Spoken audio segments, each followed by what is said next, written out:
भारतीय सेना की ओर से क्या कुछ कहा जाता है आप लोगों को जब भी इस तरह का कोई वाकया वहां पर आता है? वो ज्यादातर चाइना वालों को मूवमेंट करने के लिए जगह मिलते है, उसमें पुल नहीं है, तो पुल नहीं होता तो इसलिए दिक्कत पड़ता है, हमें जा नहीं सकता है। इसलिए अगर इसी जगह पर पानी का कमी पीछे है, चाइना वालों ने एक तो टोंचू के पास पर बहुत बड़ा सा डैम बना दिया, दूसरे टशी गांव के सामने एक डैम बना दिया, तो हमारा इंडेज का लॉज जो है नीचे चले गया, हमें चरागाह का बहुत दिक्कत पड़ता है। बिल्कुल, यानी कि हर रोज परेशानियों का सामना करना पड़ा है। छबांग जी, आपसे अगला सवाल, तकरीबन 500 ऐसे इलाके हैं, कहा यह जाता है कि चीनी सीमा से लगे हुए भारत के वो इलाके जहां पर चीन की ओर से हर रोज घुसपैठ की कोशिशें की जाती हैं और फिर चीन आंखें दिखाने के बाद वापस चला जाता है। क्या इस तरह के वाकये हर जगह पर पेश आते हैं जहां पर भी चीनी सीमा लगी हुई है भारतीय सीमा से?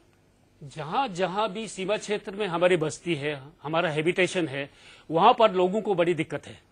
एक तो चीन की सेना तो ऑब्जेक्शन करती ही करती है, लेकिन जहां तक भारत सरकार की बात हो, रियासती सरकार की बात हो, अर्धसैनिक बल की बात हो, सेना की बात हो, उनको हौसला अफजाई करनी चाहिए, उनकी मॉरल को हाई करना चाहिए। लेकिन जैसे गावंग नुरबू जी ने बताया, अभी रिगजिन तनगे जी ने बताया, हुआ बिल्कुल उल्टा।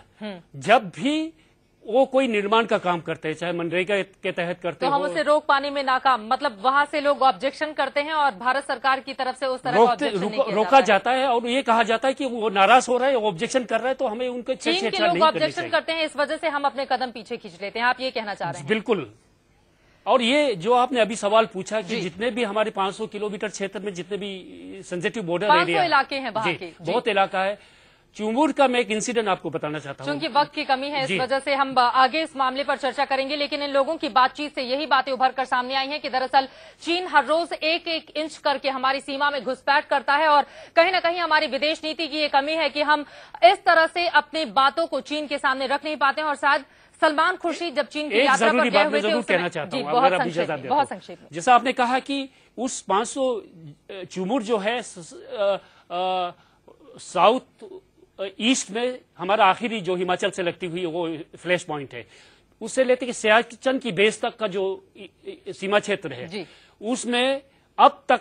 इंच करके कितने सैकड़ों स्क्वायर किलोमीटर पर चीन ने कब्जा कर लिया है। बिल्कुल, ये सवाल जानने की बात है, हमें भारत सरकार से ये जानना है कि कितना कब्जा किया, क्योंकि ये बताया जाता है कि ये लोकलाइज मामला है, इसका इम्पैक्ट नहीं है। बिल्कुल, और अभी हाल ही में प्रधानमंत्री की ओर से कहा गया कि ये स्थानीय मामला है और जल्दी सुलझा लिया जाएगा। चूंकि वक्त की कमी है, इस वजह से बहुत शुक्रिया आप तीनों का आने के लिए। और ड्रैगन का सर्च सिर्फ इंडिया न्यूज पर आपने सुना, ये वो गांव वाले हैं जिनमें एक पूर्व एमपी भी शामिल हैं, पूर्व काउंसलर भी, और साथ ही गांव के सरपंच, जिन्होंने ये बताया कि किस तरह से एक एक इंच करके हर रोज चीनी सैनिक हमारी सीमा में दाखिल होते हैं और वहां पर अब तो भारतीय जमीन पर उन्होंने अपनी तमाम बिल्डिंगें भी बना ली हैं और हर रोज वहां पर उनका आना जाना होता है। लेकिन जब देश के हुक्मरानों से ये सवाल पूछा जाता है तो उनका ये कहना होता है कि दरअसल स्थानीय मामला है, इसे जल्द ही सुलझा लिया जाएगा। लेकिन हमें भूलना नहीं चाहिए, 1962 में भी हिंदी चीनी भाई भाई का नारा लगा था और उसके बाद चीन ने भारत की पीठ में छुरा घोंपा था। दोबारा इस तरह की स्थिति नहीं बने, इस वजह से हमारी विदेश नीति के साथ ही साथ हमारे देश के हुक्मरानों को भी इन बातों को गंभीरता से समझना और सोचना होगा। इसी के साथ हमारी इस खास पेशकश में फिलहाल इतना ही।